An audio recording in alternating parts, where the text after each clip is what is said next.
obrigado por aceitar nosso convite. É um prazer tê-lo aqui conosco. Boa noite, né? o prazer é meu.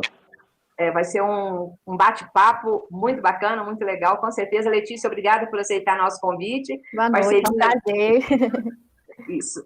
Eu vou apresentar o professor Miguel Júnior Sordini Bortolini. Ele é doutor em imunologia, tem mestrado em bioquímica, graduação em educação física, atualmente professor com dedicação exclusiva na Universidade Federal do Acre, coordenador e orientador do mestrado no Programa de Ciências da Saúde na Amazônia Ocidental, coordenador das disciplinas de imunologia, medicina, educação física e nutrição, atividade física e saúde. Ele é mestrado. Professor, parabéns por tantos títulos. É um mestre que está aqui conosco hoje. E a Letícia é nossa parceira, que todo mundo já conhece. A Letícia Bride, ela é fisioterapeuta, né? Ela é parceira da ARUC, nossa colaboradora. Muito bem-vinda a todos. Professor, a partir desse momento a palavra é sua. Bom, boa noite a todos. Eu agradeço muito o convite, senhora Nilma. Boa noite, Letícia. Ao Luiz, né, que está nos auxiliando, e a todos que estão assistindo essa live. Hoje eu vou falar um pouquinho para vocês, né, sobre doenças autoimunes e exercício físico. Está voltando o áudio. Tá. Então, pessoal, desculpa a gente, né, teve um probleminha técnico e o Luiz já resolveu, né, para nós. Primeiro, eu vou falar para vocês que a gente vai falar um pouquinho, então, de doenças autoimunes, mas focado na artrite reumatoide.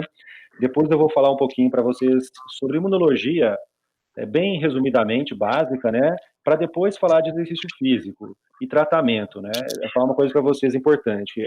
Exercício físico hoje é um tratamento que muitas vezes ele pode auxiliar o tratamento farmacológico e, em alguns casos, ele pode até substituir o tratamento farmacológico, tá? Não necessariamente no caso de doenças autoimunes, porque essas não têm cura, né? E aí é mais difícil substituir, mas com o exercício físico, com certeza a literatura, inclusive pesquisadores brasileiros têm nos mostrado aí, com publicações em revistas científicas como a Nature Rheumatology, né, que é a revista de reumatologia da Nature, falando sobre exercício físico quanto tratamento, um medicamento mesmo, um fármaco para o manejo do paciente com doenças reumatológicas, principalmente a artrite reumatoide, né.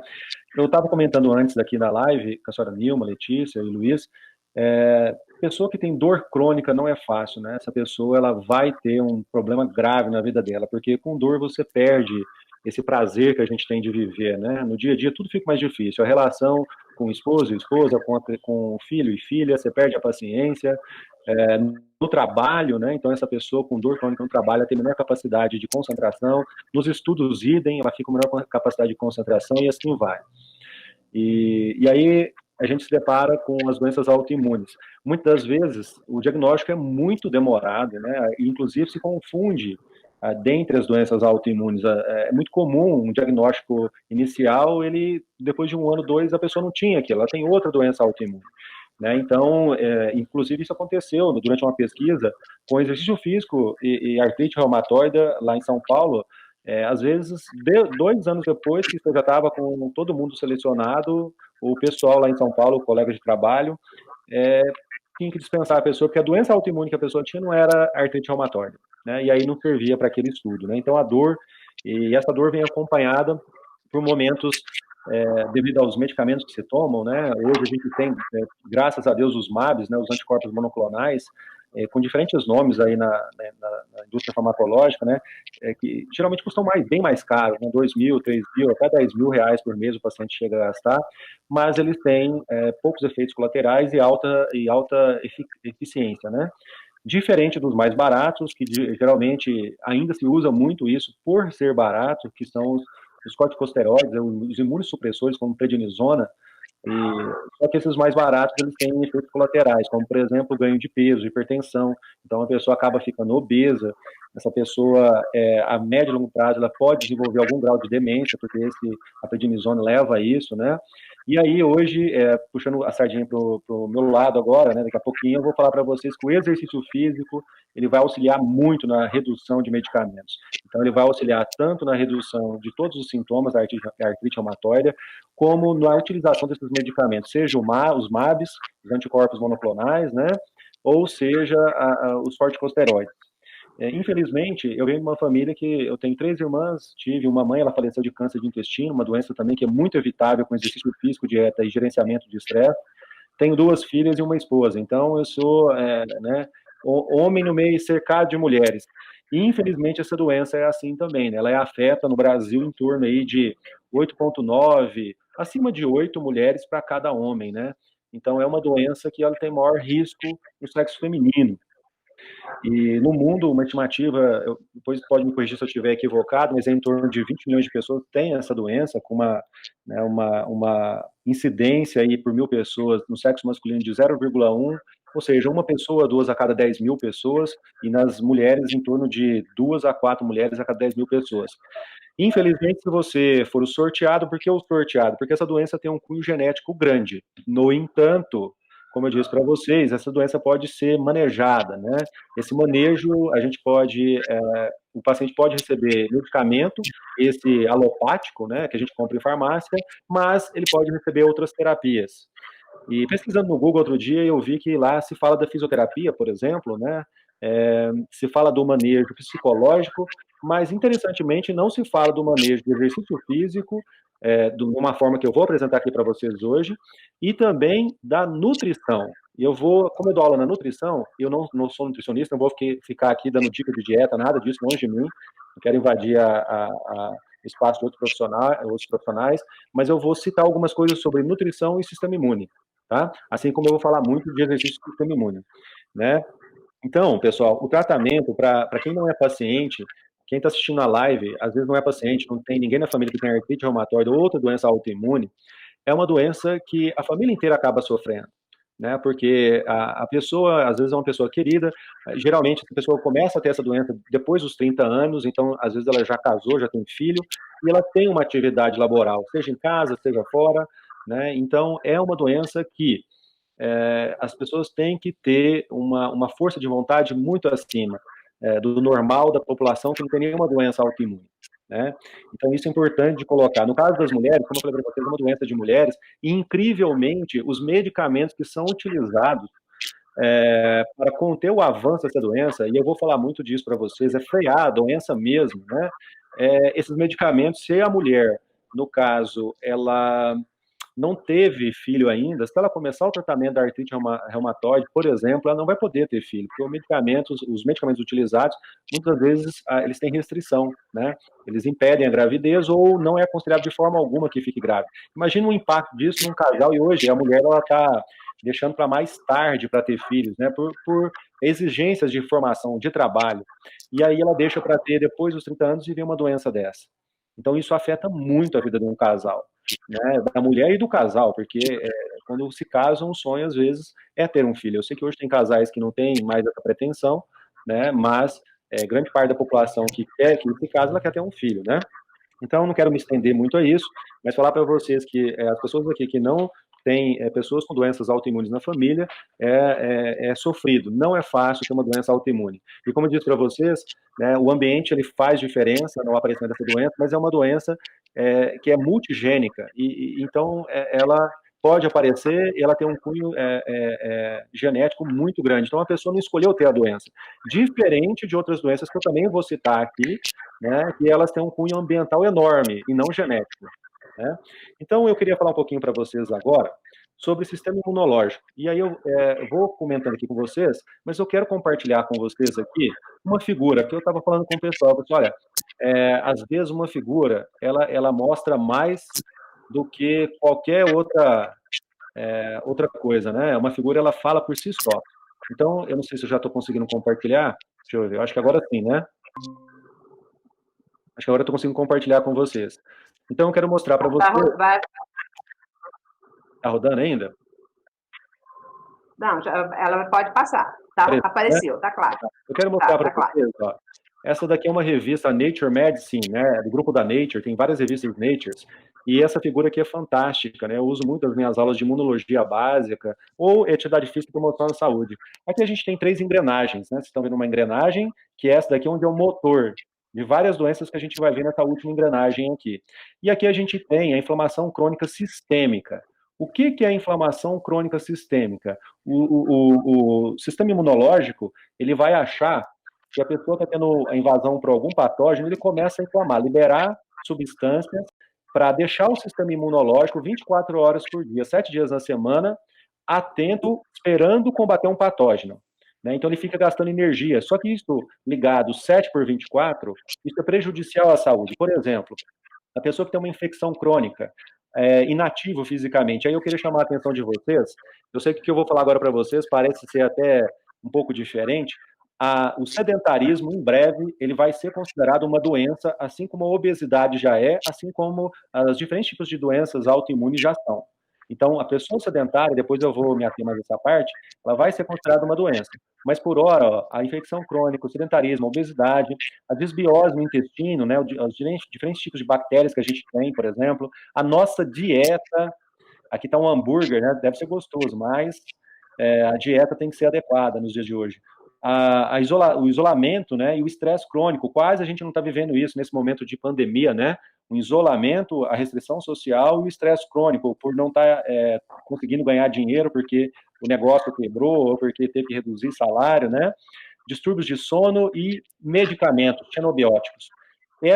Isso aqui essa engrenagem vai movimentar, então, vai deixar o corpo da pessoa inflamada cronicamente, com baixa intensidade, mas inflamada cronicamente. E olha só, pessoal, vai movimentar essa terceira engrenagem. Aí a pessoa vai começar a ter, por exemplo, síndrome metabólica, diabetes tipo 2, esteatose hepática não alcoólica, doenças cardiovasculares, N delas, inclusive, aqui a gente vai ver que, dentre as doenças autoimunes, a artrite reumatoide é um dos grandes riscos que a pessoa tem de falecer, são por doenças cardiovasculares. Eu vou acentuar nisso aqui. Mais de 13 tipos de câncer, depressão, olha aqui a depressão. Doenças neurodegenerativas, né, como Alzheimer, Parkinson, perda de massa óssea, né, isso aqui é um risco, até porque quando a pessoa está ficando um pouco mais velha e a artrite reumatoide chega com mais potência, a pessoa começa a perder osso, isso aqui é um outro risco para a saúde. E o envelhecimento do sistema imune, que é a imunossenescência, né? Então, essa figura aqui, ela fala por si só. O que eu quero dizer? Que o sistema imunológico ele tem que estar regulado. Para o sistema imunológico estar regulado, embora, por exemplo, a artrite reumatoide e todas as doenças autoimunes tenham um cunho aí genético muito grande, além disso, não é só genético, é ambiental. Então, o ambiente vai poder ajudar essa pessoa, né? Que ela fique de forma mais saudável, vamos dizer assim. Eu queria chamar a atenção, falar um pouquinho para vocês, alavancando aqui, um dos marcadores que a gente vê, é claro, né, o fator reumatoide. O fator reumatoide é um anticorpo liberado por uma célula imunológica chamada linfócito B, é um dos generais do sistema imune, né, não um general, mas é um comandante, e libera esse fator reumatoide. Só que esse fator reumatoide, ele é considerado um anticorpo natural, a gente nasce com ele. Tem gente que nasce, nunca vai ter nada, libera pouca quantidade dele. Tem gente que nasce, libera uma quantidade até considerável, mas nunca vai ter nada, e tem gente que nasce, começa a liberar ele e vai ter um monte de problemas, como, por exemplo, a artrite reumatoide. Ele também tem uma ligação, de certa forma, com o lúpus eritematoso sistêmico, né? E aí, o que acontece? Imagina que eu tenho esse fator reumatoide, ele se liga num outro anticorpo, ele pode se ligar em outros anticorpos, como, por exemplo, uma IgG. E quando ele se liga, ele ativa o sistema imune. E aí, essa IgG se liga num soldado raso do sistema imune chamado macrófago. E esse cara, quando ele recebe essa IgG grudada nele, porque o fator reumatoide grudou de uma IgG que grudou nele, ele acha que tem um vírus, uma bactéria, sei lá, né? Vírus não, porque o macrófago não vai lidar com isso. Mas ele acha que tem uma bactéria, um fungo, um parasito invadindo o nosso corpo. O que ele vai fazer? Ele vai inflamar. Ele começa a liberar substâncias, como, por exemplo, o TNF-alfa, e o TNF-alfa, cronicamente, agudamente, o TNF-alfa, ele é um marcador de progressão de uma doença. Então, um paciente que está internado, por exemplo, quando ele reduz a concentração de TNF-alfa, inclusive agora na Covid-19, eles estão mensurando TNF-alfa, interferon gama, etc. Eles são marcador, o TNF-alfa por si só é um marcador da gravidade. Está aumentando, a doença está aumentando a gravidade dela. Está reduzindo, é porque a doença está reduzindo a gravidade dela. Uma pessoa com artrite reumatoide ela já tem uma tendência a ter concentrações aumentadas de TNF-alfa. O TNF-alfa, vocês imaginem que é como se fosse alguém passando na sua rua falando para você, olha, o Uberlândia está entrando em guerra. E passando em todas as ruas falando isso. Quem tiver um pouco mais próximo da rua vai escutar, vai achar o quê? Achar que tem que se preparar para uma guerra. É essa mensagem que o TNF-alfa passa. Só que ele passa isso numa pessoa que tem uma maior concentração dele 24 horas por dia e 7 dias na semana. Esse é um problema. E aí vem os imunossupressores, né? Tomados aí pelos pacientes. Aqueles que são os MABs, são anticorpos monoclonais, eles vão e anulam, por exemplo, o TNF-alfa ou anulam o fator reumatóide, aí para a inflamação. Porque eles são caros, pessoal. Eu sei que o governo, por hora, está pagando isso. Muitas vezes paga. O paciente, às vezes, quando o SUS não tem, ele vai lá, pede um empréstimo no banco, vai lá e compra. Vende um carro ele mesmo, porque ele está sentindo muita dor, ele precisa reduzir a inflamação, né? Só que eu queria falar para vocês que tem saídas para isso. Uma outra coisa, a prednisona inibe o sistema imunológico como um todo. Então, o paciente, quando toma prednisona, ele acha uma beleza, porque para a dor, né? Dá uma melhorada nas articulações de forma aguda.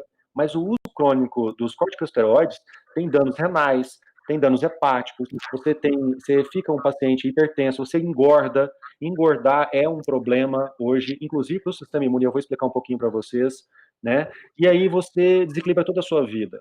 Então, o medicamento que te traz um alento no momento agudo, ele vai te trazer um desalento cronicamente.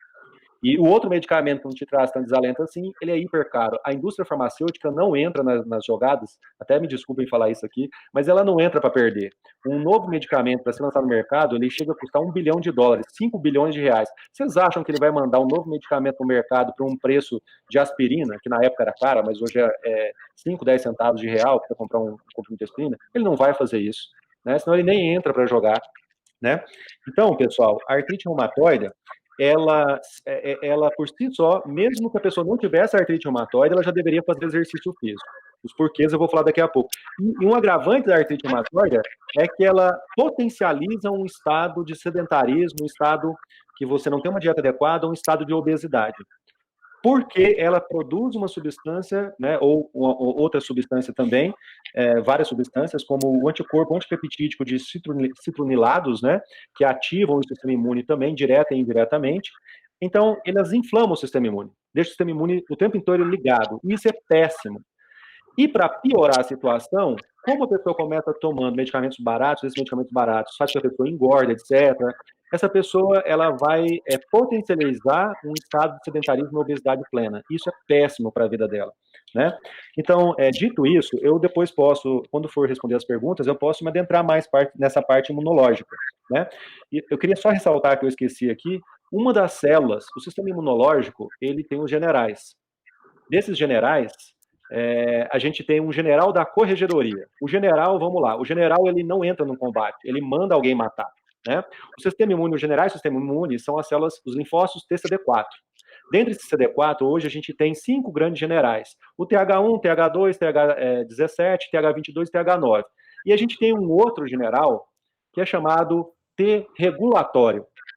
Para que esse cara serve? Ele não combate nenhum patógeno, nada. Ele libera substâncias anti-inflamatórias. O que a prednisona faz? Ela vai lá na medula, entra nas células da medula e impede, por exemplo, a fabricação de leucócitos, todas as células do sistema imunológico. Quando a prednisona, que mimetiza o hormônio que a gente tem chamado cortisol, que é o hormônio imunossupressor, ela entra dentro de uma célula leucocitária, ela fala assim: célula, para de produzir tudo que seja pró-inflamatório. Né? É assim que a prednisona age, ela mimetiza, ela imita o cortisol, né? E aí vocês imaginem o seguinte, que na pessoa sedentária, na pessoa obesa e pior ainda, na pessoa com artrite reumatoide, se verificou que essas pessoas têm pouca quantidade de células T regulatórias. O que isso quer dizer? Quer dizer que essas pessoas têm baixa capacidade de fazer imunossupressão por si só, né? Porque quem faz a imunossupressão dos outros generais que vão inflamar, liberar substâncias inflamatórias, é o general T regulatório. Só que essas pessoas que têm artrite reumatoide, se elas forem sedentárias e forem obesas, vai ficar pior ainda, elas têm pequena quantidade dessas células T regulatórias, tão importante, porque elas liberam, por exemplo, IL-10, TGF-beta e IL-35, são 3 citocinas anti-inflamatórias. E elas, quando elas se ligam célula a célula, a uma célula, a um linfócito TCD4, uma célula que vai ativar um um general do sistema imunológico, a mensagem que a célula T regulatória fala indiretamente, vamos dizer assim, é: para de inflamar. E aí você se depara com o sistema imunológico inflamando, que é no caso da artrite reumatoide, com uma baixa capacidade de anti-inflamação. Isso é um problema. Agora, quais são as soluções? Vamos lá. A que já está na literatura é tomar imunossupressores. Se você tiver dinheiro, etc., você pode hoje, graças, né, a aumento aí da tecnologia ligada à parte de imunologia, você pode comprar um MAB, um anticorpo monoclonal. Se você não tiver muito dinheiro, você vai ter que, o seu médico vai ter que te prescrever algum imunossupressor. No caso, um corticosteroide, prednisona, por exemplo. Só que esse vem acompanhado com um monte de efeitos colaterais. Outra coisa que você pode fazer, e já é feito, e a Letícia depois vai fazer a parte prática para nós, é fazer alguns exercícios para desmobilizar articulações, etc., dentro do ambiente de fisioterapia, né? Uma outra coisa que pode ser feita, que já é feito, inclusive nas associações de doenças autoimunes, como a senhora Nilma preside uma, é o acompanhamento psicológico. Agora tem mais duas que eu gostaria de citar para vocês. Vocês sabiam que se eu tiver uma alimentação rica em glicose, tá? Por exemplo, farinha branca, aquele chocolate ao leite que toda mulher gosta em certos períodos do mês, eu amo o mês inteiro. Eu não sou mulher, mas eu gosto o mês inteiro, tá? Um docinho depois do almoço, né, que eu cresci dessa forma. Alimentos com alto índice glicêmico, eles têm hoje uma relação de índice glicêmico. O que é índice glicêmico? Eu comi um chocolate. Qual que é a velocidade que a glicose daquele chocolate vai ter para entrar na minha corrente sanguínea? Se é uma velocidade lenta, por exemplo, se eu comer um chocolate, aprendi isso com meus professores nutricionistas, né, colegas de trabalho.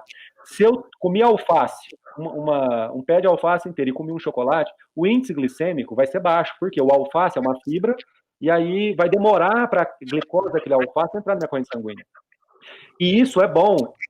Não é bom comer alface com chocolate, né, pessoal? Mas é bom que o índice glicêmico seja baixo, porque o índice inflamatório, quanto maior o índice glicêmico, maior a inflamação do organismo. Por quê? Todas as células que inflamam, que liberam substâncias inflamatórias, elas só consomem um tipo de combustível, se chama glicose. Você cortou a glicose, você vai cortar a capacidade que ela tem de inflamar. Simples assim. Então, nessa dieta dessa pessoa, você tem que ter alimentos com índice glicêmico baixo. Mas, além disso, eu vou além, porque eu dou aula de imunologia para a nutrição. Se você comer gordura saturada, margarina, por exemplo, saturada, pessoal, ela pode mimetizar dentro do meu corpo uma bactéria gram-negativa. As células do sistema imune vão reconhecer a gordura saturada como se fosse uma bactéria invadindo o meu corpo. O que essa gordura saturada vai fazer? Vai ativar meu sistema imunológico. Então, se eu vou tomar o que estava na moda recentemente, né, óleo de coco, para emagrecer, ele te emagrece no primeiro, agudamente, ele vai te emagrecer, mas cronicamente ele vai te inflamar. Você vai desenvolver diabetes tipo 2, por exemplo, né, se você tomar isso aí a médio e longo prazo. Quando eu era mais jovem, né, a gente ia comer pão, esse pão, né, de padeiro aí, francês, e aí eu comia, era margarina com pão, não era pão com margarina, né? Vocês já comeram margarina com pão? E eu era pior, porque eu comia margarina, passava um monte de margarina e açúcar por cima. Vocês já viram? Hoje, isso é uma coisa que, assim, isso era menino, tá, pessoal? Tinha uns 14, 15 anos. Hoje, de forma alguma, eu comeria isso, né? Farinha branca com margarina, que é gordura saturada, e com açúcar. Quer dizer, meu índice glicêmico, meu índice de inflamação, que ele depende principalmente de índice glicêmico, e essa parte de gordura saturada, ia estar nas alturas, né? Agora, saindo dessa parte de dieta, e a dieta, eu queria só colocar um adendo, ela é o principal fator de seleção de bactérias. A cada 11 células do nosso corpo, 10 são bactérias. Então, eu tenho que ter bactérias comensais, ou seja, que vão me ajudar. Se eu tiver bactérias patogênicas, elas vão desequilibrar o sistema imunológico, o endócrino neuronal e vão desencadear um monte de doenças. Então, a dieta é muito importante, também por causa disso. E muito provavelmente, eu não vou ficar citando a artrite reumatoide, mas a diabetes mellitus tipo 1, que também é uma doença autoimune, já foi comprovado por brasileiro, né, o Frederico, eu não lembro o sobrenome do Frederico, lá na USP Ribeirão Preto, que ela é dependente de duas bactérias. Os camundongos que não tinham nenhuma dessas duas bactérias não desenvolveram diabetes mellitus tipo 1. Ou seja, uma doença que ela tem cunho genético, se o meio ambiente não for propício, muito provavelmente ela não vai se desenvolver. Tá? Isso em relação à parte de microbiota, que é a bactéria. Agora vamos na cereja do bolo, exercício físico. O exercício físico, vocês devem ter escutado muitas das vezes, né? Não, o exercício físico é recreacional, é para lazer, é futebol da televisão. Hoje, o exercício, nos últimos 20 anos, são três áreas ligadas à ciência do desporto que cresceu muito. A genética do esporte, a bioquímica do exercício e a imunologia do exercício. E a contribuição que eu vou dar hoje para vocês envolve essas três, principalmente a imunologia do exercício, tá? E agora, então, eu vou ir para essa área. Se a gente perguntasse quais são as maiores glândulas que a gente tem no nosso corpo, se você é da área, por exemplo, a Letícia, se ela é da área de saúde, provavelmente ela ia me responder fígado, né? O fígado é uma glândula grande. Talvez hipófise, né? Uma glândula que tem, né, muito importante. A tireoide também é muito importante. Letícia, desculpa, pessoal. Letícia, a principal glândula do nosso corpo hoje, ela se chama, se você for uma pessoa, desculpa, vou desligar meu celular aqui. Se você for uma pessoa não obesa, ela se chama músculo esquelético, onde o músculo esquelético ele é considerado uma glândula desde 2005, 2006, e ele libera, se você fizer exercício, ele libera mais de 10 mil substâncias, e dessas, mais de 9 mil vão cair na corrente sanguínea e vão se comunicar com todo o seu corpo, com o seu cérebro, com o seu fígado, com tudo, tá? Se você for uma pessoa obesa, a sua maior glândula não vai ser o músculo esquelético, vai ser o tecido adiposo. E tanto uma quanto a outra, elas interferem diretamente e indiretamente no sistema imunológico. O que eu quero dizer para vocês? O problema da pessoa que tem uma doença autoimune é porque de vez em quando inflama. Ela tem algum problema genético que vai acometer o sistema imunológico e por si só ele vai auto se atacar, né? E vai inflamar. Aí vem uma novidade para vocês, talvez para muitos de vocês. Quando a gente se exercita, o nosso músculo, ele começa a silenciar alguns genes, mais de 300 tipos de genes. Então, ele não deixa, ele pode silenciar mais de 300 tipos de genes, e ele pode ativar mais de 333 tipos de genes. Isso se chama epigenética.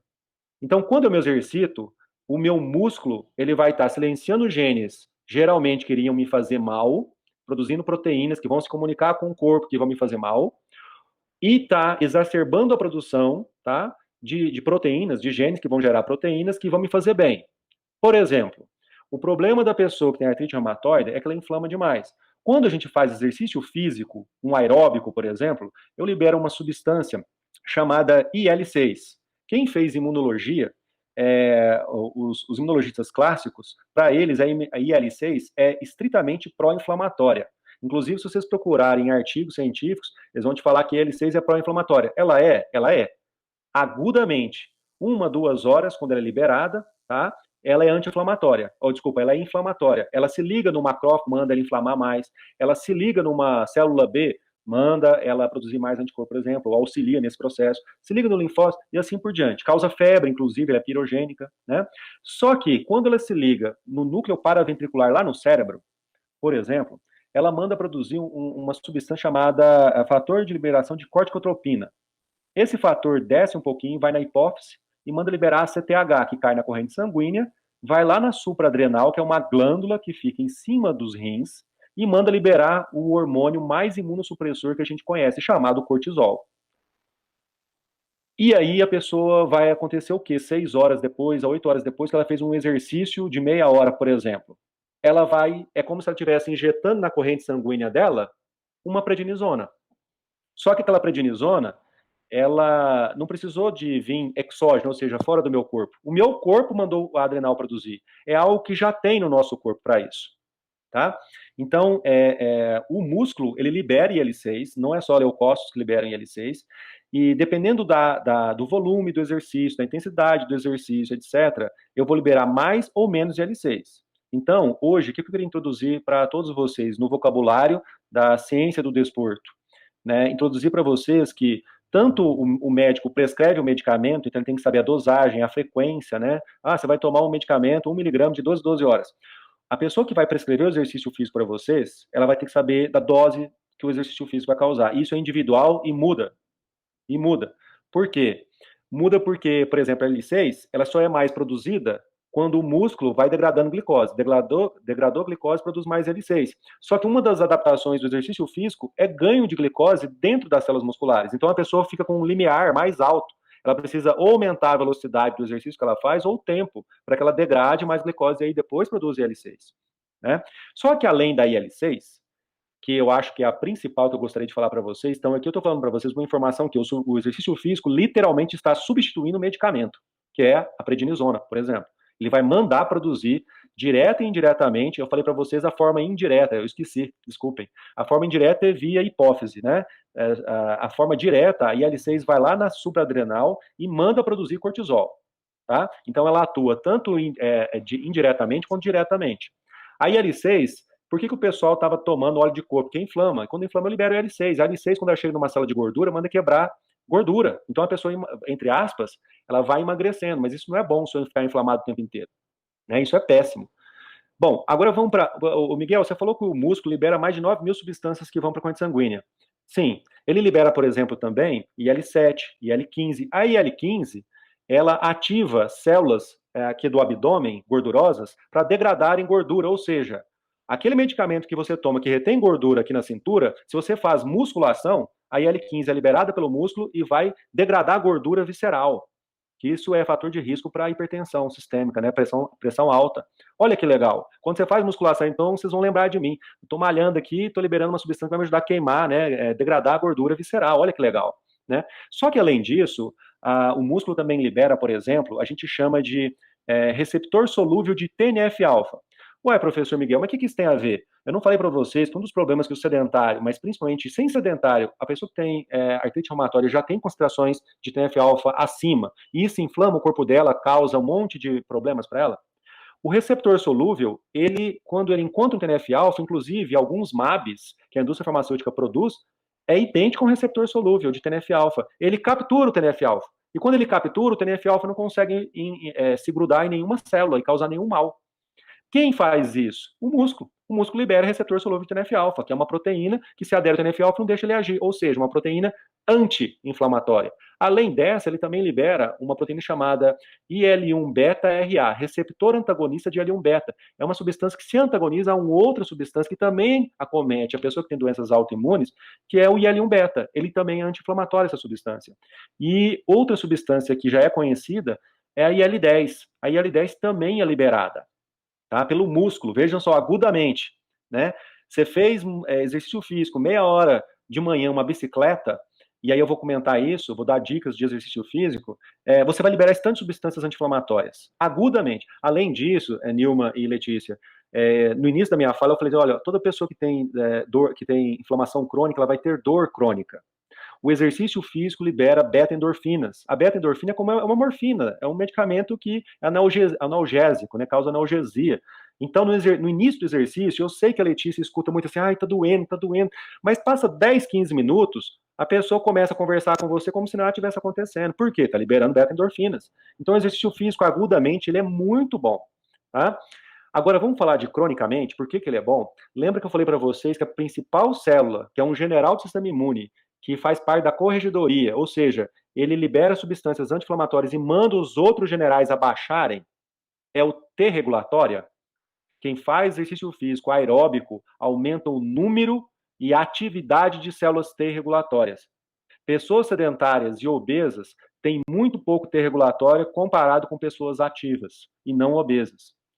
Então, a pessoa que tem doença autoimune e principalmente o lúpus eritematoso sistêmico e a artrite reumatoide, elas têm que fazer exercício, tá? Nos principais centros hoje, é obrigatório a pessoa fazer exercício, porque ficar tomando medicamento que o médico sabe que vai te causar hipertensão, diabetes, ganhar peso, etc., o médico que conhece os efeitos colaterais do medicamento, ele sabe que se ele conseguir outra terapia que auxilia a reduzir a prescrição, para ele é muito bom, né? Porque o paciente vai ter melhor, aí que vem um grande lance, né? Qualidade de vida. Adianta eu viver com dor? Não adianta viver com dor, né? Eu tenho que viver, mas eu tenho que cuidar do meu filho, cuidar do meu esposo, da minha esposa, eu tenho que viver com alegria. E dor não dá alegria a ninguém. E uma das coisas que a inflamação causa rotineiramente é dor. Então, se você reduzir a inflamação, você está reduzindo o processo de dor. E, no caso, a pessoa que tem artrite reumatoide vai atacar as articulações. E agora eu vou entrar, então, na parte que eu gostaria de falar para vocês, né? Que é a parte de exercício.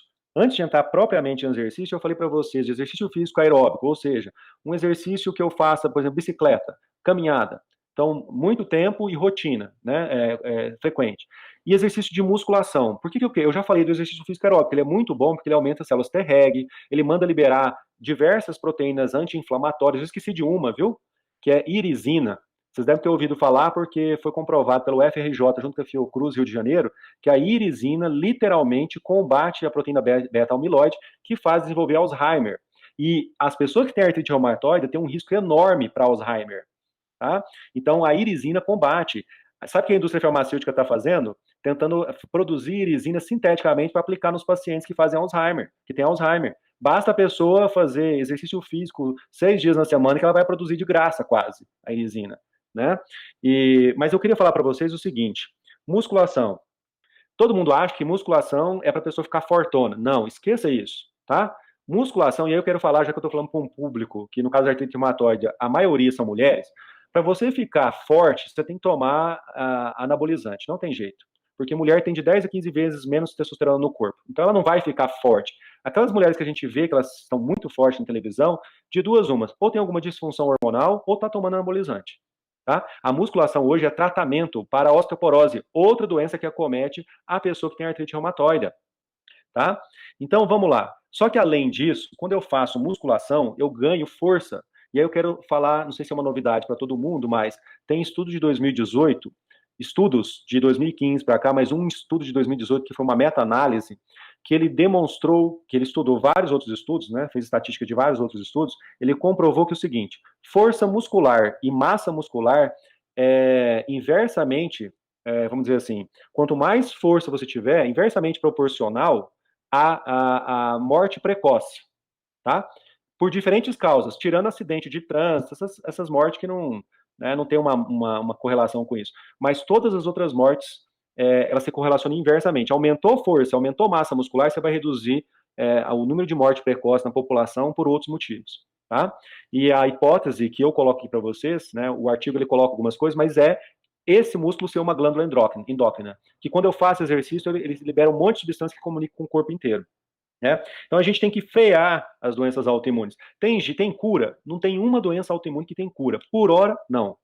Quando tiver tratamento por célula-tronco, talvez o que está mais avançado do que eu estava, até alguns anos atrás eu estava seguindo, é diabetes de Mellitus tipo 1. Mas talvez, assim, venha ter uma cura. Mas por hora não tem como ter cura.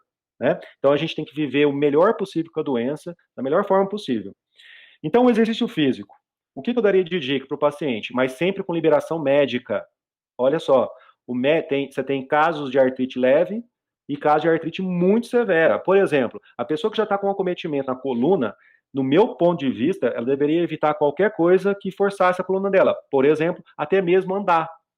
Andar aonde, Miguel? Andar no solo. Mas ela pode andar por exemplo, numa piscina? Com certeza.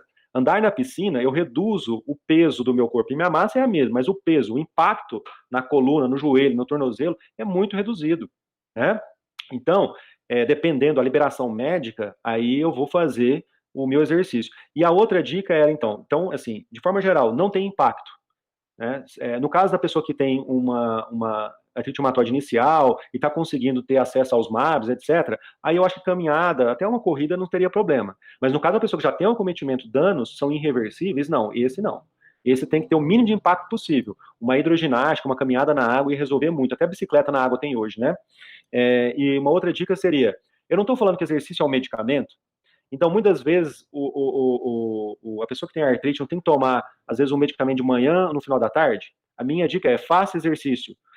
Professor, eu só tenho 1 hora por dia, então faça meia hora de manhã e meia hora à tarde. Porque daí você vai fazer o seu músculo liberar substâncias que vão, por exemplo, fazer analgesia no seu corpo, anti-inflamatória, e aí no final da tarde, se possível, né, não muito próximo ao sono, tá, pessoal?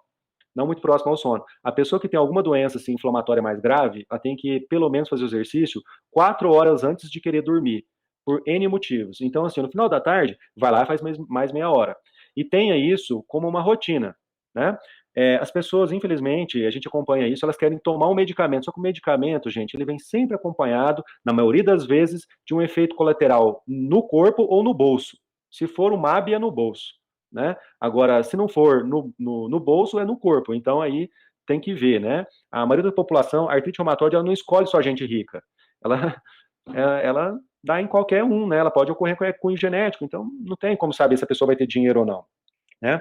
Então, essas restrições. E acrescentar aqui no paciente, que eu até notei para falar para vocês, musculação, principalmente porque é um público feminino. O público feminino tem que parar com essa aparência que a musculação é coisa de homem que vai deixar forte. Nada disso, tá? Eu já falei para vocês aqui, musculação hoje é um tratamento que, inclusive, ele vai te gerar não só massa muscular, mas forte, que, inclusive, é risco de morte precoce, se tiver pouco, mas ele vai te manter mais seus ossos fortes. Os osteoclastos são macrófagos, não sei se vocês sabem disso, mas osteoclastos são macrófagos, são células do sistema imune que, se você tiver inflamado demais, ele é como se ele, a gente fala comer, mas não é isso, tá, pessoal? Ele vai fagocitar, como se estivesse comendo matriz óssea, e aí causando aqueles poros na matriz, tá? Então, é muito importante vocês, que têm artrite reumatoide e outras doenças autoimunes, também fazerem musculação. É muito importante isso, tá? Então, de forma geral, eu acho que eu consegui aqui não extrapolar tanto assim o tempo, mais ou menos isso que eu queria deixar o recado para vocês. E aí, se tiver perguntas, eu fico aberto, né, para que a gente possa tentar responder aí. Muito obrigada, professor, foi muito esclarecedor, excelente. Nossa, a gente ficaria aqui a noite toda te ouvindo. Eu gosto de falar, eu também. Muito bom. Pessoal, nós tivemos um probleminha com o chat. Quem não estiver conseguindo inserir as perguntas, sai e entra novamente, que vai abrir o chat normalmente, tá bom? Enquanto vocês fazem isso, nós vamos ouvir um pouquinho a Letícia, e à medida que for rodar aqui os exercícios que ela está citando como exemplo aqui para vocês, mas é só um exemplozinho. Vamos lá para a Arura e a Letícia não tem dó não, viu? Vai liberar muito hormônio bom aí para a gente ficar forte, com os músculos bastante resistentes. Vamos seguir todos os conselhos do professor. Boa noite, todo mundo, né? Nossa, que live maravilhosa. Professor, dá vontade, Nima, de pegar essa live, colocar num telão e juntar todo mundo para assistir. Porque o que a gente briga com os pacientes lá para fazer atividade física é muito. Porque os pacientes, em geral, né, das doenças reumatológicas, eles sentem muitas dores. São muito poliqueixosos, têm muitas dores. Então, eles não querem fazer, eles querem ficar quietinhos, né? Eles querem esperar a dor passar, tomar o remédio, esperar a dor passar. E agora, você explicando, a gente vê que não é assim, né? O exercício físico, ele é um remédio. Então, não tem que esperar a dor passar, não tem que ficar quieto, né? Não tem que só tomar remédio.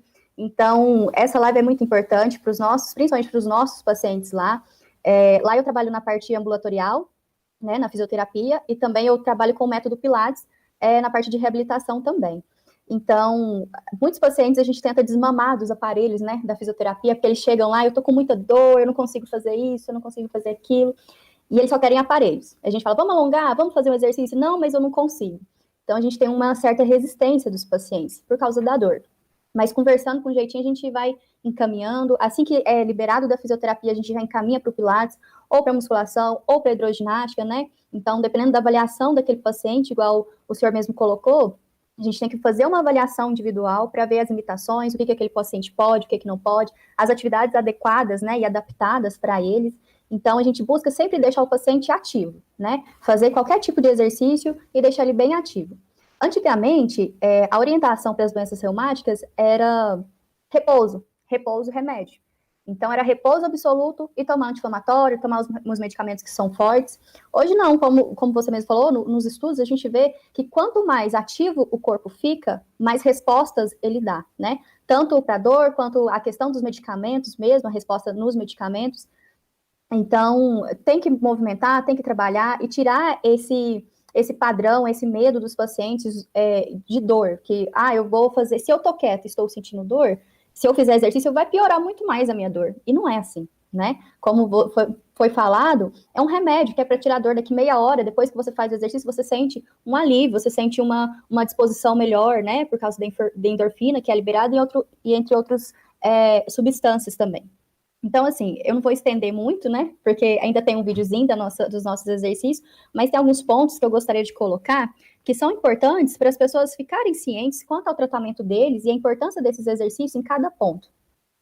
O primeiro é o controle da atividade da doença. Então, tem muitos pacientes que chegam para a gente e falam, olha, nossa, de 6 em 6 meses, de 3 em 3 meses, eu ataca a minha doença, a minha artrite, a minha fibromialgia, o meu lúpus, e eu fico com aquela dor aguda e eu não consigo fazer nada. Quando ele começa a praticar o exercício físico, eles começam a nos relatar que essa agudização, ela é espaçada. Então, tem muitos pacientes que chegam para a gente e falam assim, nossa, mas já faz mais de 6 meses que eu não tive crise, que eu estou conseguindo fazer minhas atividades e eu não tenho crise.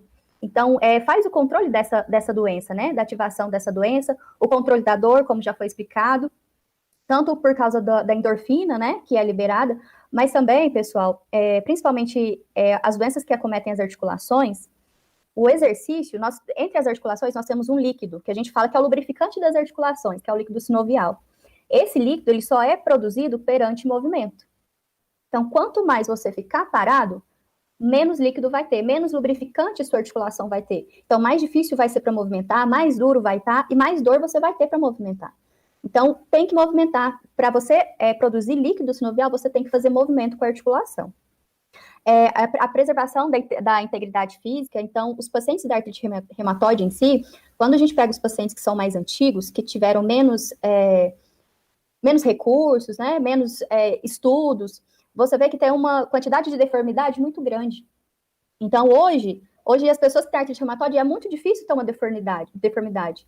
Por quê? Os medicamentos são mais evoluídos e também a atividade física, ela faz esse controle muscular, esse controle de ligamentos, de articulação, que previne a deformidade. Então, quando um paciente ele é diagnosticado com artrite reumatoide, uma das primeiras coisas que eles se perguntam é, será que eu vou ficar com deformidade? Será que a minha mão vai ficar daquele jeito? Será que o meu pé vai entortar? E não é assim hoje, né? Antigamente, porque era muito escasso, igual eu falei, antigamente o protocolo era repouso, medicamento. Hoje não. Então, os alongamentos, o fortalecimento, ele vai fazer uma regulação do sistema, né, para que não deixe da deformidade em si. Então, é importante o exercício para não ter as deformidades. Uma das coisas que você citou também, os pacientes de artrite reumatoide, que eles têm um índice muito grande de ter aterosclerose. O que é a aterosclerose? É a placa de gordura que entope as veias, né? Então, o risco de ter um infarto, de ter um AVC, os pacientes com artrite reumatoide é muito maior. E a atividade física, o exercício físico, ela combate essa formação dessas placas de gordura. E junto com todos esse processo, né, a gente tem o melhor da qualidade de vida. O paciente consegue fazer as coisas em casa, às vezes são coisas simples, né? Exemplo, tem paciente que fala assim, nossa, hoje eu consegui fazer a comida sem precisar sentar. Porque tem gente que, vou fazer o almoço, eu preciso deixar um banquinho do lado, que eu preciso parar, sentar, voltar. E aí são coisas pequenas, detalhes pequenos que eles pegam e falam, olha, hoje eu consegui lavar meu banheiro, hoje eu consegui arrumar a minha casa. Então, os pacientes, eles se sentem mais independentes, né? Com mais autonomia, com mais autoestima da pessoa melhora e, consequentemente, a qualidade de vida também. Uma coisa que você falou sobre o intestino, né? Tá ligado com a depressão, a questão do imunológico. Esses dias eu estava até lendo a questão da saúde integrativa. Não sei se você já ouviu falar, já pesquisou. E hoje eles mostram que o nosso intestino, ele é muito mais importante que o próprio cérebro. Então, o intestino, nós temos muito mais vias aferentes, né? Muito mais vias que saem do nosso intestino e vai para o cérebro, do que vias do cérebro que vai para o nosso intestino. Então, atividade física, alimentação, como você citou, está totalmente ligado à questão até da depressão. Se você normalizar o probiótico do seu intestino, se você tiver um intestino saudável, o índice de você ter uma depressão, por exemplo, é muito menor. Então, o intestino, ele está totalmente ligado à questão das dores, da inflamação, como foi dito, né? E também dessas questões depressivas. Eu não vou me estender muito, então, a gente vai passar um vídeo com os exercícios que eu passei para fazer em casa. Então, são materiais que a gente tem em casa mesmo. Não tem desculpa por causa da pandemia, que eu não posso sair, que não sei o quê, né? Então, podem fazer em casa. Na pandemia, agora nós tivemos uma dificuldade maior, porque nós tivemos que parar nossas atividades, né, por alguns meses. Então, nós fizemos o acompanhamento via online dos pacientes, então nós preparávamos aula e mandava para os pacientes, mas eles mesmos, agora que voltou, falavam, gente, mas não é a mesma coisa, a gente não para fazer, as mulheres principalmente, né, em casa, era neto para cuidar, era filho para cuidar, era casa que tinha que limpar, e nunca tinha tempo. Então, a gente teve essa dificuldade também para manter uma rotina de exercício nessa pandemia, porque lá na ARUR, ou em qualquer outro lugar, eles têm que parar o que eles estão fazendo, eles têm que sair de casa, e aí eles ficam só para aquilo, né, só para o exercício. Em casa, não, começa a fazer, um chama, outro chama, um vai fazer uma coisa, então fica mais difícil. Mas toda doença depende da gente.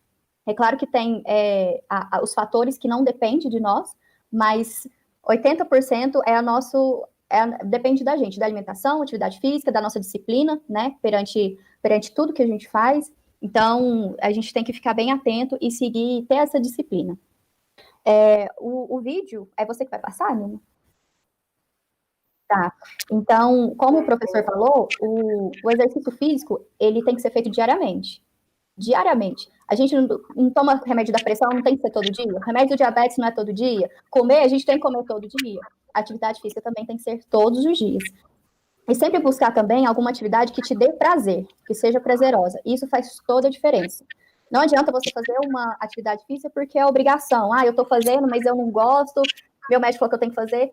Vai ter resultado? Vai, mas não vai ser tão bom quanto se fosse uma atividade prazerosa. Então, junto com o seu médico, junto com o fisioterapeuta, faça a sua avaliação, veja as atividades que você está apta a realizar e que você tenha o prazer em fazer, que aí você já une o útil ao agradável. Então, a resposta vai ser muito melhor. O resultado vai vir mais rápido e a resposta vai ser muito melhor. Luiz, pode soltar o vídeo pra gente. Olá pessoal, meu nome é Letícia, eu sou fisioterapeuta da ARUR. Hoje eu vou mostrar para vocês alguns exercícios que nós podemos realizar em casa. Nós vamos utilizar objetos que nós temos em casa disponíveis no nosso dia a dia. São exercícios que vão trabalhar o corpo todo, todas as partes do corpo. Nós vamos fazer alongamentos e fortalecimento. Então eles podem ser realizados todos os dias, principalmente por aquelas pessoas que sentem muitas dores, seja no joelho, seja na coluna, nos ombros, dores em geral. Eles são bem tranquilos e podem ser realizados diariamente, tá bom? Vamos lá pessoal, vamos começar a alongar. Então eu vou começar com o alongamento de pescoço. Eu vou puxar minha cabeça para um lado e o braço contrário fica parado. Eu vou contar por 20 segundos cada posição que eu for alongar. Deu 20 segundos, troca o lado, puxa para o outro lado. Segurando firme, deixa alongar bem. Com as duas mãos agora vocês vão puxar para baixo. Não deixa a coluna ir para frente, é só o pescoço que vai para baixo, como se fosse o queixo no peito. E vai segurar por 20 segundos. Alonga para cima, empurrando o queixo lá em cima, para a gente alongar a parte anterior do pescoço. Também contando 20 segundos. Voltem devagar. Vocês vão passar o braço na frente do peito, puxa o cotovelo para um lado e olha para o lado contrário. Volta devagar. Vamos fazer para o outro lado. Cuidado para não levar o braço muito para cima. Deixa mais no rumo do peito. Puxou o cotovelo, olhou para o lado contrário. Volta devagar. Vamos alongar para cima agora. Então entrelaça as mãos, estica os braços o máximo que conseguir lá em cima. Como se fosse encostar lá no teto. Cresce bem o seu corpo. Lembra sempre de respirar. Faça uma respiração mais lenta, mais tranquila. Desceu. Agora eu vou levar os braços para frente e o quadril lá para trás. Desce a cabeça, olhando para o chão. E o braço vai esticando para frente. O bumbum vai levando lá para trás. Também por 20 segundos. Vem voltando devagar. Agora nós vamos fazer um alongamento de coxa. Eu estou utilizando uma cadeira para fazer de apoio. Vocês podem fazer tanto com uma cadeira ou com uma parede. O que ficar mais fácil para vocês, tá? Mas sempre tendo o apoio. Nós vamos ficar de frente. Então eu vou puxar o pé. Como se eu fosse encostar o meu calcanhar lá no meu bumbum. Não leva a coluna para frente, tá? Mantém sempre o peito aberto, a coluna reta. E eu vou levando, vou trazendo o meu calcanhar lá como se eu fosse encostar no meu bumbum. Nós vamos segurar por 20 segundos essa posição também. Deu os 20 segundos, nós vamos trocar o lado. Pega o outro pé e segura. Também trazendo o calcanhar lá no bumbum, o peito aberto, coluna reta e respirando tranquilamente. 20 segundos. Nós vamos fazer o alongamento de parte posterior de perna. Esse alongamento ele é muito bom para quem tem problema de esporão do calcâneo, facete plantar, essas dores que costumam dar no nosso calcanhar, tá? Então, também apoiada na cadeira, uma perna para frente, a outra para trás. A perna de trás é a perna que eu vou esticar, a perna que eu vou alongar. Então, ela fica esticada, estendida o tempo todo. A da frente, eu vou dobrar o joelho, levando um pouquinho para frente, e a de trás, eu vou apertando o calcanhar no chão. Então, eu vou sentir alongar a minha panturrilha e parte posterior da minha perna.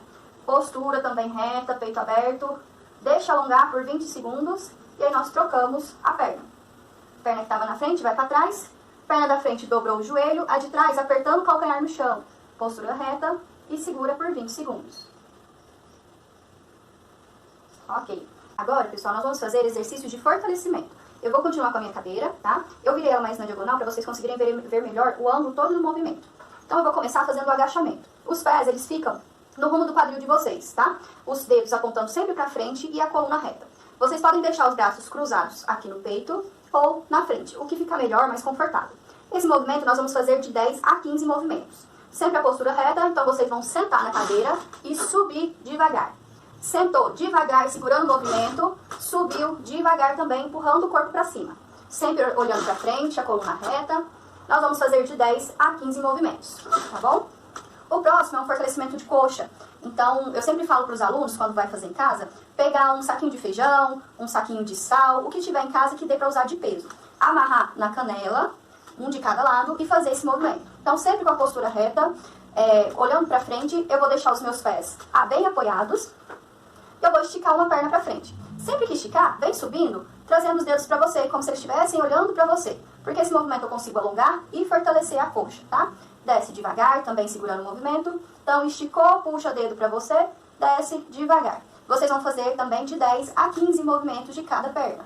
Deu uma perna, a gente vai fazer com a outra. Sempre a postura reta, mantém o abdômen contraído, peito aberto e a coluna como se estivesse crescendo lá para cima. Fizeram 10 ou 15 de cada perna, agora nós vamos trabalhar as duas juntas, tá? Então, qualquer coisa, a gente coloca um travesseiro, coloca almofadas, para vocês conseguirem segurar a coluna reta e não tombar para trás, tá bom? Então, postura, peito aberto, e aí vai subir as duas pernas juntas, trazendo os dedos, desce relaxando.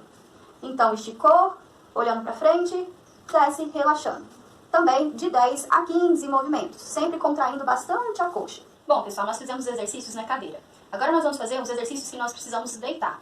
Então, faça em um lugar que seja mais plano e que seja firme, tá? Sempre peço para os alunos fazerem no chão, só que colocar uma toalha, quem tiver um colchonete, coloca um colchonete, uma cobertinha, alguma coisa para ficar mais confortável, tá? Para vocês também não ficarem fazendo no chão duro que pode machucar, tá bom? Esse primeiro movimento nós vamos fazer de mobilização e alongamento para a coluna. Então, quem tem dor na coluna, ele é muito bom, tá? Nós vamos virar de barriga para baixo, pernas esticadas. Os braços, eu vou deixar o cotovelo dobrado no rumo, as minhas mãos no rumo da cabeça, tá? No rumo do rosto. Cuidado para o cotovelo não ficar para fora. Eu sempre trago o cotovelo em relação ao meu corpo. Cabeça relaxada, olhando para o chão. Eu vou subir. Cabeça, ombro, empurro a minha mão para baixo, subindo o meu tronco, olhando para frente. Vou descer primeiro, ó, o cotovelo, o tronco e a cabeça. Então, sobe cabeça, ombro, empurra, olha lá na frente, abre o peito, deixa alongar e volta, dobrando o cotovelo para baixo, tá? Não deixa abrir. E desce devagar. Tem gente que, às vezes, no primeiro movimento vai falar, mas eu não consigo esticar meu cotovelo todo. Não tem problema, faça no limite de vocês. Então, o primeiro dia, você só consegue subir aqui, tranquilo, mantém aqui e volta. Façam cada um no seu limite. Esse movimento também é de 10 a 15 vezes, tá bom? O próximo, nós vamos fazer um exercício de fortalecimento. Eu gosto de chamar de Superman. Eu vou esticar as duas pernas, manter as duas pernas esticadas e os dois braços esticados para frente. Cabeça continua olhando para o chão. E eu vou levantar meus braços, minhas pernas e o tronco. Então, ó, subiu braço, perna e tronco. Sem levar a cabeça para frente. Eu continuo olhando para o chão devagar. Então, subir, contrai toda a parte posterior do seu tronco e desce relaxando. Vocês também vão fazer de 10 a 15 vezes esse movimento. O próximo exercício que nós vamos fazer é do gato. Esse exercício ele é uma mobilização de coluna, principalmente para aquelas pessoas que sentem dores na coluna e sentem a coluna mais rígida, mais travada. Ele é um ótimo exercício para soltar bem a coluna e aliviar a dor. Nós vamos fazer ele de 4 apoios, então joelhos apoiados, as mãos apoiadas, as mãos ficam no rumo dos ombros e os joelhos no rumo do quadril. No primeiro movimento nós vamos fazer do gato arrepiado. Então o gato arrepia levando a coluna para cima, o bumbum para dentro e o queixo no peito. Volta encaixando o ombro, empinando o bumbum e olhando para frente. Voltou arrepiando, leva a coluna para cima, o bumbum para dentro e o queixo no peito. Volta empinando o bumbum, encaixando o ombro e olhando para frente. O meu cotovelo permanece esticado durante todo o movimento, tanto para cima, tanto para baixo. O cotovelo fica esticado. Esse movimento vocês vão fazer de 10 a 15 repetições. Sempre fazendo o movimento completo. O máximo que vocês conseguirem fazer de movimento, façam para vocês conseguirem mobilizar bem a coluna, tá bom? Próximo exercício, nós vamos fazer deitados de barriga para cima agora. Nós vamos trabalhar o exercício de ponte. Esse exercício ele é um ótimo exercício para fortalecer toda a parte posterior de perna e coluna. Então nós vamos deitar barriga para cima, deixa os pés alinhados com o quadril, apontando os dedos para frente, braços apoiados, alinha a coluna. Nós vamos subir o quadril o máximo que conseguir lá em cima, apertando o bumbum e abdômen, e vai descer encaixando vértebra por vértebra. O meu bumbum vai ser o último a encostar no chão. Então, sobe o quadril o máximo que conseguir, apertando o bumbum, desce encaixando vértebra por vértebra. Deixem os pés todo apoiado, tá? Ele todo no chão. Só que eu quero que vocês joguem o peso maior pro seu calcanhar, pra gente conseguir trabalhar melhor o posterior. As mãos, elas ficam relaxadas, eu não jogo peso nos meus braços. Eu faço o movimento todo com a força nas minhas pernas e quadril. E vai descendo devagar. Um movimento de 10 a 15 vezes também. Sempre fazendo o movimento lento para sentir bem a musculatura. E para finalizar, nós vamos finalizar com um alongamento, que lá na clínica a gente usa uma faixinha. Em casa eu peço para os pacientes pegarem ou uma toalha ou um cinto, alguma coisa que seja firme, tá? Vocês vão deitar, barriga para cima, uma perna vocês vão esticar e colocar na pontinha do pé, mais na ponta do pé.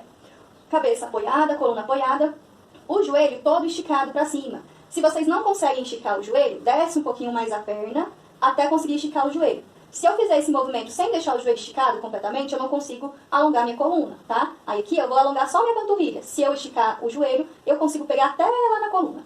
Então vocês vão segurar com as duas mãos, puxando para vocês, e vai permanecer por 20 segundos cada posição.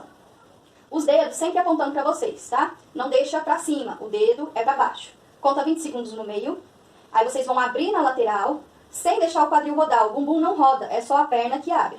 Também vai contar por 20 segundos nessa posição. E para dentro agora. Para dentro eu vou descer a perna que está dobrada e vou jogar um pouquinho para dentro, mantendo o joelho esticado. Lembra da respiração? Respiração tranquila e lenta. Volta para o meio. Agora nós vamos colocar a outra perna, fazer para o outro lado. Joelho esticado, dedos apontando para você e puxa.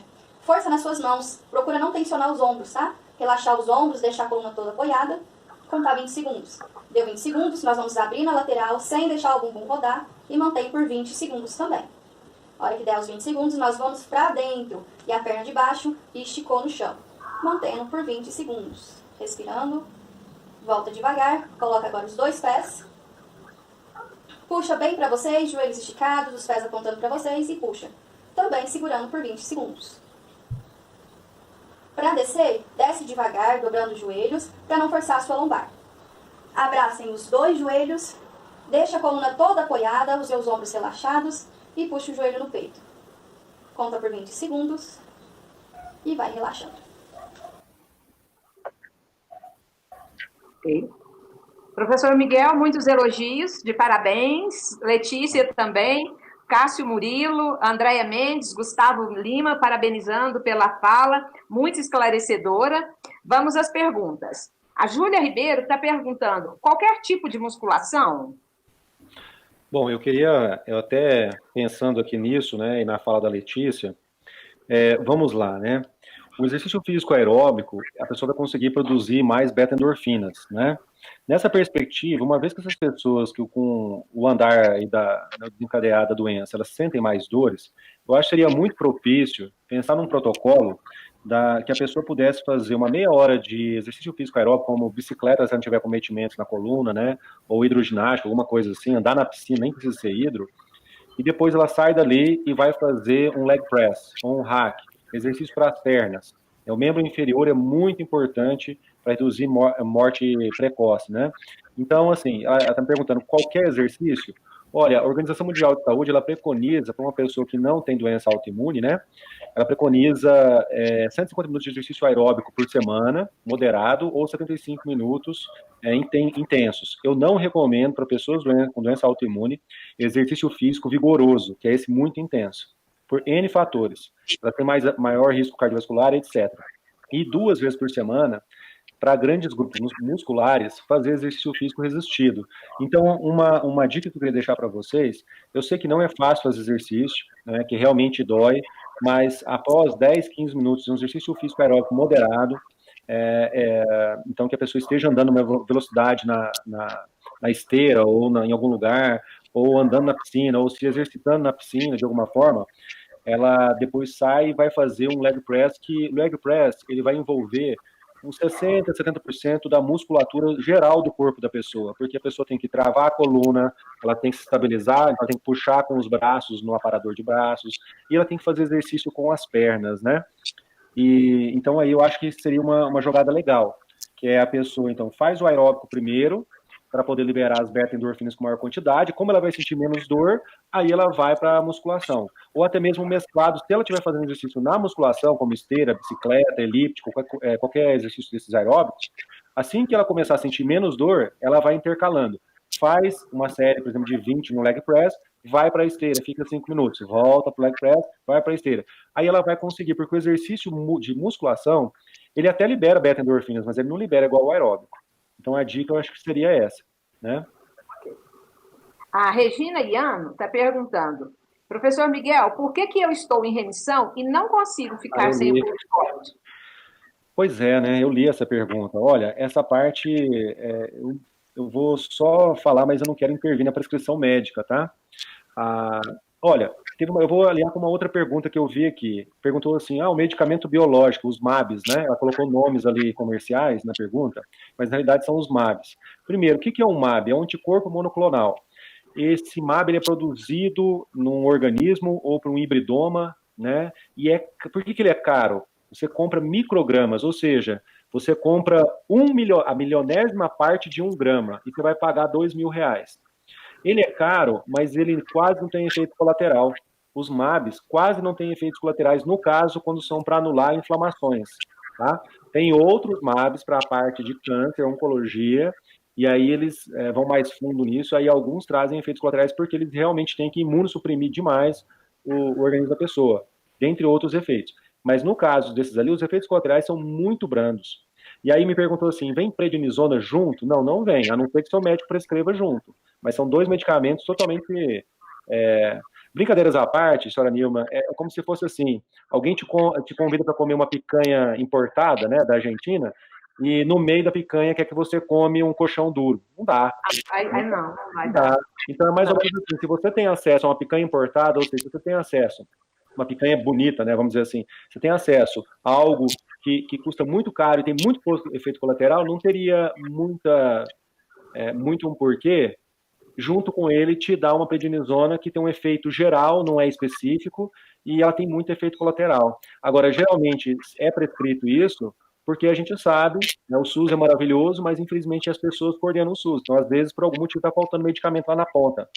Então, a gente sabe disso que vai faltar. E esses medicamentos, eles são caros, né? Eles não são...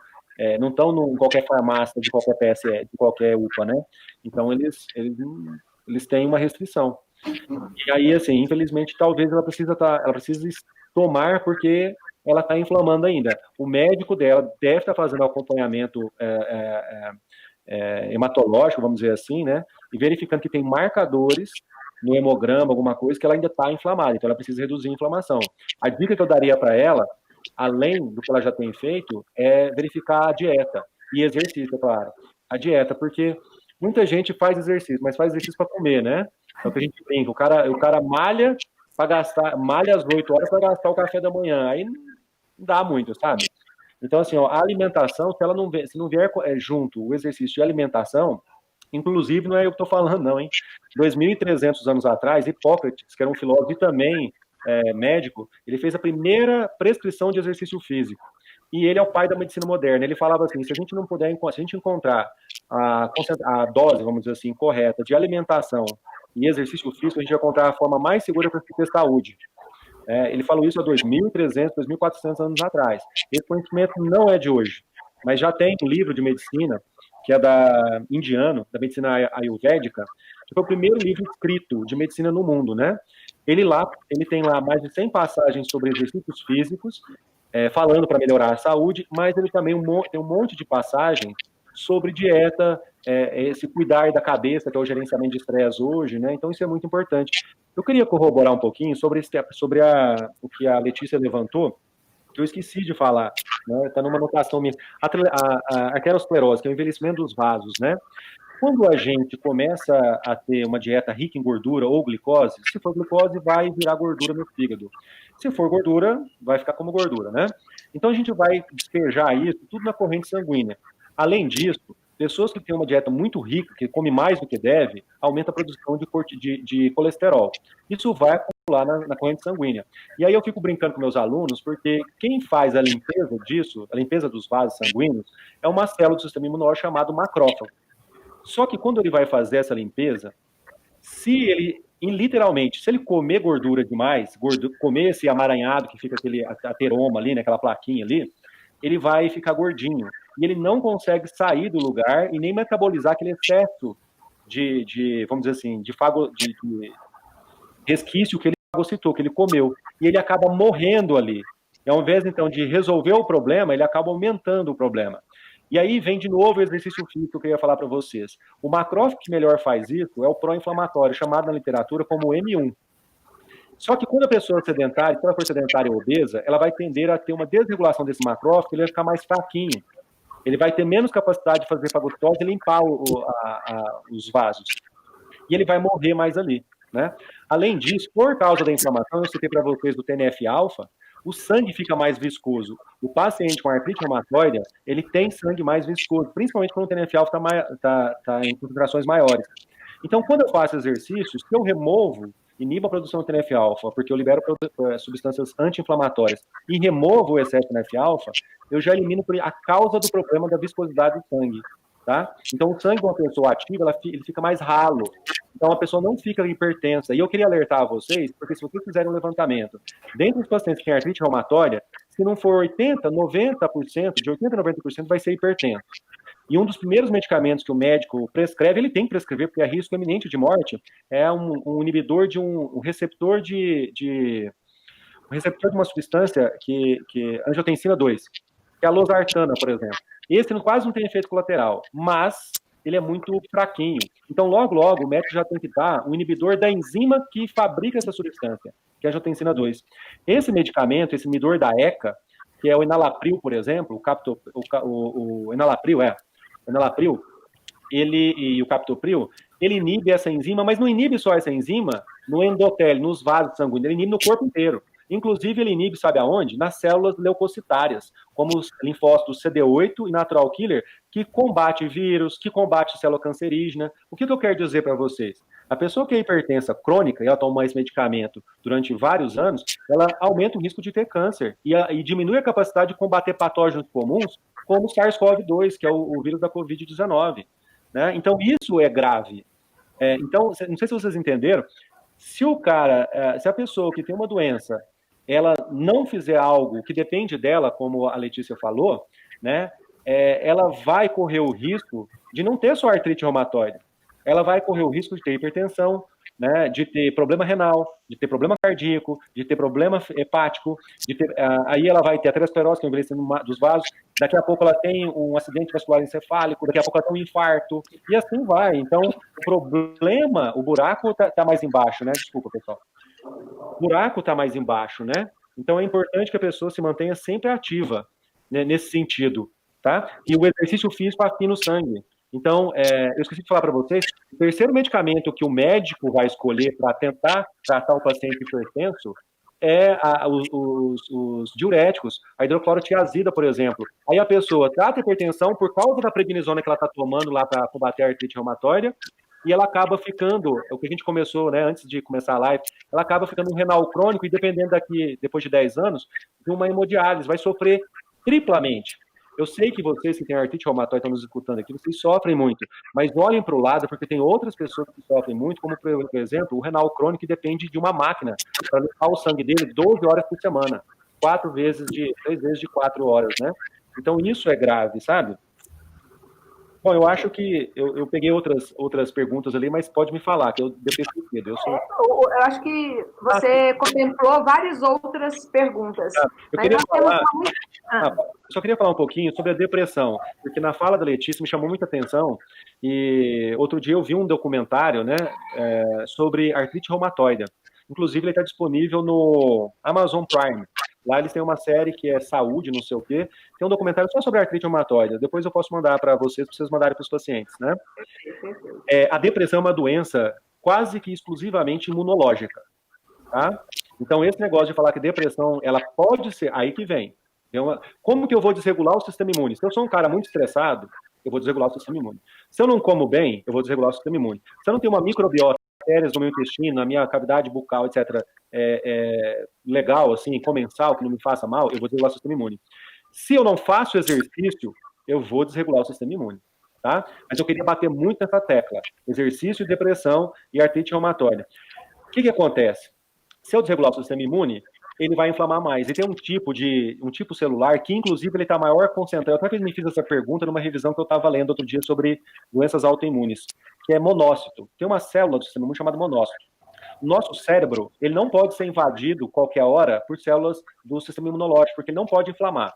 Cérebro inflamou, a primeira doença que vai ter, o primeiro sintoma é ansiedade. Se inflamar cronicamente 2 semanas, né, a pessoa perde o prazer nas coisas simples, fica com o humor deprimido, etc. É depressão? Então, a próxima doença é depressão. As próximas pode ser um Alzheimer, pode ser um Parkinson, pode ser esclerose, e assim vai, tá? A depressão, ela vem com uma resposta que você estava em algum período, algumas semanas atrás, ou 2, 3 semanas atrás, gastando muita energia. E quando a gente fica inflamado, a gente gasta muita energia. Tá?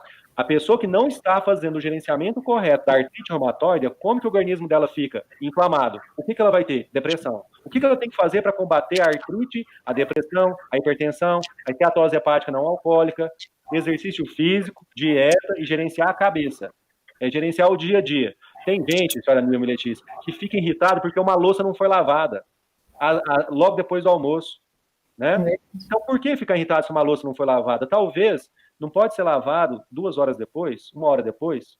Tem gente que, se o guardanapo está fora do lugar na mesa, a pessoa fica irritada. Tem gente que não recebe um WhatsApp na hora que você manda, responde, a pessoa fica irritada. Esse tipo de pessoa não vai ter uma vida longa, porque a depressão, ela avisa o organismo que a gente está precisando descansar, para recuperar as energias. A depressão é uma doença que ela está te avisando, você está com a sua energia baixa, recupere-se. É uma oportunidade que a gente tem de repensar o que a gente está fazendo de errado e recuperar as energias. Se você não mudar o seu padrão, principalmente estilo de vida, né, você vai agravar essa doença e você vai ter desordens psiquiátricas e, o pior, vai morrer mais cedo e com baixa qualidade de vida.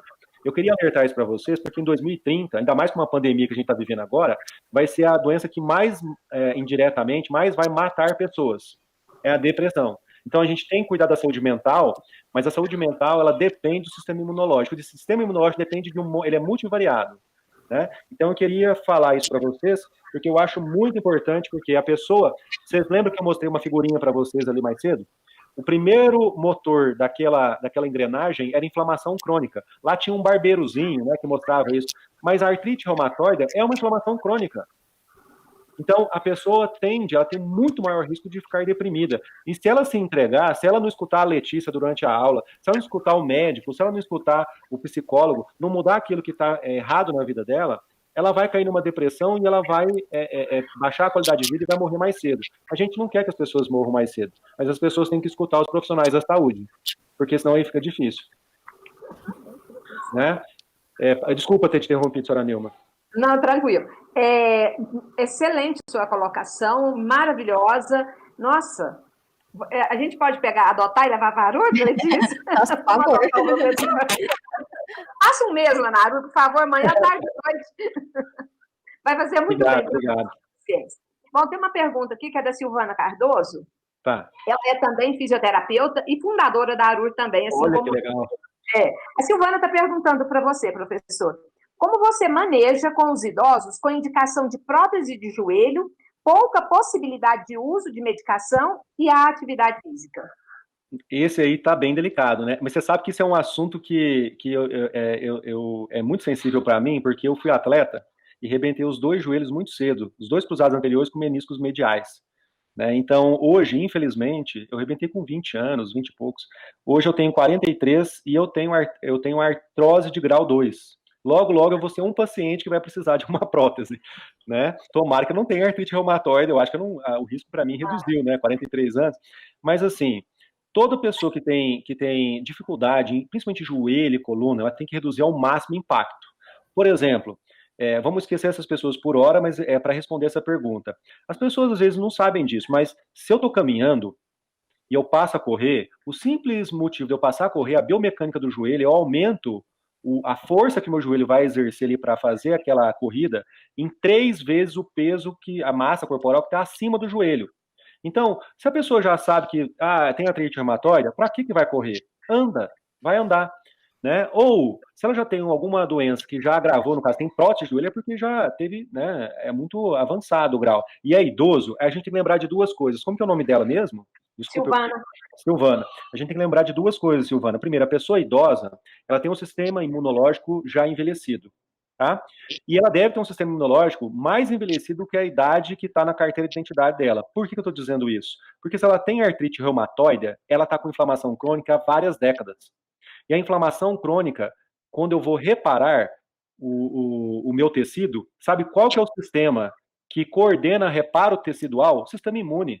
Então, se eu estou me preocupando, inflamando porque eu tenho uma deficiência que está me causando uma inflamação crônica, na hora que eu vou reparar uma cartilagem, na hora que eu vou reparar um fígado, na hora que eu vou reparar um rim, eu reparo tudo com fibrose. Ou no caso da cartilagem, eu nem reparo. Então, essa pessoa, ela vai ter um sistema imunológico bem mais envelhecido. Por exemplo, o tempo de exercício que ela vai ter de recuperação, ele é um tempo que ela deve ser maior. Se for mulher, então, maior ainda. Né? Porque o homem geralmente consegue se recuperar um pouco mais rápido por causa da testosterona. Eu diria para ela o seguinte: exercícios em água. Eu esqueci de falar isso, né? Mas claro que vocês já sabem disso. Exercício, a água da hidroginástica para a pessoa que tem inflamação crônica tem que ser mais quente. Ela não pode ser uma água mais fria. Ela tem que ser uma água aquecida, né? Lá no Acre, inclusive, o pessoal fica brincando, né? Mas lá de noite faz frio, né? Faz 25 graus, né? Então faz um frio danado pra gente quando a gente tá lá, né? 25, 24, né? 26, né? De dia, no tempo normal, assim. Então a água de 26 graus, então quem vai fazer hidroginástica de manhã quase não tem academias com água aquecida lá. Isso é grave. Por quê? De manhã, se a pessoa for fazer exercício, a água está em 26, 27, ela tem que estar em 30, 31, ela não pode estar menos do que isso para um paciente que está inflamado cronicamente. Se brincar, tem que estar em 32, 33, hein? No caso de grávida, é o oposto, não pode estar muito quente. Então, eu recomendaria o seguinte: faça exercício numa água um pouco mais quente, 32, 31 graus, eu não lembro agora qual que é o considerável exatamente, e tente fazer exercício que a pessoa fique o máximo possível com o corpo dentro da água. Ou coloque aqueles cinturões de espuma, que a pessoa fica mais leve. Então, ela quase não vai exercer força ali nos lugares que vão doer. Só que aí vem um problema, que foi levantado pela Letícia. As articulações só produzem um líquido sinovial se movimentarem e se forem comprimidas. Então, se a pessoa fizer exercício de cadeia aberta, quer dizer, ela está batendo o pé, mas sem nada pressionando aqui no pé dela, ela vai produzir líquido sinovial? Vai. Mas ela vai produzir muito? Não. Então, você está vendo que são várias, é multifatorial, ela vai ter que ficar pesando. Qual que é o melhor? Então, aí que entra o legal, que é o profissional, o trabalho multidisciplinar e o profissional especialista na área. E aí quem for profissional de educação física escutando essa live, vai ao puxão de orelha. Tá? Um paciente com artrite reumatoide não pode ser tratado igual um paciente jovem que nunca teve nada. Na musculação é 3 de 8 ou meia hora de caminhada lá na esteira. É diferente, tem as peculiaridades. O indivíduo, ele tem esse nome porque ele é individual, ele é único. Então, ele tem que ser tratado como único. É claro, protocolos para quem tem artrite reumatoide, assim, qual que é a gravidade? Quais são os acometimentos? O que ela tem de mobilidade? Tem um joelho ruim, uma coluna ruim, ela tem um dedo, só uma mão. Então, tem que saber de tudo isso para fazer a avaliação e aí prescrever o exercício e outras abordagens, né? Um exercício mais lento, às vezes só na fisioterapia, né? Não, esse aqui ele pode ser liberado para fazer exercício com um profissional de educação física. Ele não vai precisar do fisioterapeuta, ele não está tão acometido assim, ele pode fazer um exercício mais livre. E eu queria falar para vocês que não só a pessoa que tem doenças autoimunes, mas todo o brasileiro está ficando obeso e sedentário. A gente gosta muito de imitar os Estados Unidos, só que lembra uma coisa, os Estados Unidos, lá, graças a Deus que a gente tem SUS, lá não tem SUS não. Nessa pandemia teve gente com Covid que não foi para o hospital e morreu em casa, porque se ele vai para o hospital, ele não morre, mas daí ele tem que vender a casa dele, o carro dele, porque lá entrou no hospital, tem seguro? Tem, seguro cobre, não tem, você tem que pagar e pronto, acabou. Nos Estados Unidos, a gente tem, não sei se vocês sabem disso, 2010 você tinha 303 ou 310 milhões de norte-americanos. Destes, 2 milhões tinham acima de 200 quilos. Vocês imaginam o que é isso? 2 milhões. eles têm taxas de 70 e poucos por cento de pessoas acima do peso. Desses 70 e poucos por cento, quase 30% já é obeso, grau 1 no mínimo. Então, os Estados Unidos é um país que, neste caráter de atividade física, de obesidade, ele não deve ser imitado, de jeito nenhum. Vamos imitar os suecos, os finlandeses, esse povo aí gasta muita energia, tem uma alimentação mais saudável, né? Gerencia a cabeça, canadense, mas norte-americano, nesse quesito, a gente não pode querer imitar. Se a gente for imitar, nós vamos morrer mais cedo e com muita dor. Tá? E aí, antes de terminar essa live, eu queria falar para vocês, infelizmente, senhora Nilma e Letícia, e todo mundo está assistindo, eu perdi minha mãe em 2014, logo antes de ter minha segunda filha, a Serena nasceu 8 dias depois. Ela faleceu de câncer de intestino. Só que o câncer foi uma recidiva de um câncer lá de 2006, recidivou em 2012, e o tumor dela estava pressionando o nervo ciático. Você sabe o que é um tumor pressionando o nervo ciático? Ela ficou 6 meses, o restante da vida dela, os últimos 6 meses, tomando morfina na dose mais alta e mais uns 3, 4 medicamentos para dor. Eu não desejo isso para ninguém. E sabe o que é o pior? O câncer de mama é o primeiro que mais sofre, ele é mais, vamos dizer assim, eu posso prevenir ele com exercício físico. O segundo colocado é o câncer de cólon, que é o de intestino. É o segundo tipo de câncer que eu mais consigo evitar se eu for uma pessoa ativa, né? E esse primeiro, voltando lá, então assim, eu não quero ver ninguém tendo dor, porque eu vi minha mãe falecer com muita dor. Ela faleceu na cama dela sentindo dor, até que deu o último suspiro e faleceu. Isso é uma coisa que eu não desejo a ninguém. Então, assim, dor é uma coisa que tem que ser evitada. Você que tem alguma doença autoimune, no caso, artrite reumatoide, eu sei que é difícil fazer exercício no início lá com a Letícia ou com outro profissional, mas faça, porque isso vai fazer um benefício completo para você. Inclusive, faça o exercício durante a prática de exercício e até 1 hora depois, eu sei disso, que eu sinto muita dor nos joelhos, a gente não sente dor. É uma coisa impressionante, você não precisa tomar nada, não sente dor. Né? Então, é uma dica que eu dou para vocês, sabe? Invistam em vocês, invistam na cabeça de vocês, né? Invistam na nutrição de vocês e exercício. E escute os profissionais de saúde. Por favor. Por favor. Bom, nós vamos encerrando por aqui. Obrigado, que bom. Foi muito bom. Se alguém tiver mais alguma pergunta, pode mandar através das nossas redes, dos nossos e-mails, que a gente vai tentar entrar em contato com o professor, ele vai responder com a Letícia, se tiver ficado alguma pergunta, alguma coisa, ou se depois que essa live vai ficar gravada no nosso canal do YouTube, que tiver desejo de perguntar alguma coisa, eu tenho certeza que o professor vai estar disponível para responder para nós, e a Letícia também. Foi um prazer enorme, muito obrigada a todos que participaram, obrigada, Letícia, obrigada, professor Miguel, foi excelente a nossa conversa. Agradeço a você. Vamos deixar que lá na frente a gente vai pensar no outro tema. Vamos continuar conversando, tá bom? Um grande abraço para todos, saudade de abraço, conchego, isso vai passar. Obrigada a todos, boa noite. Boa noite, pessoal. Obrigado.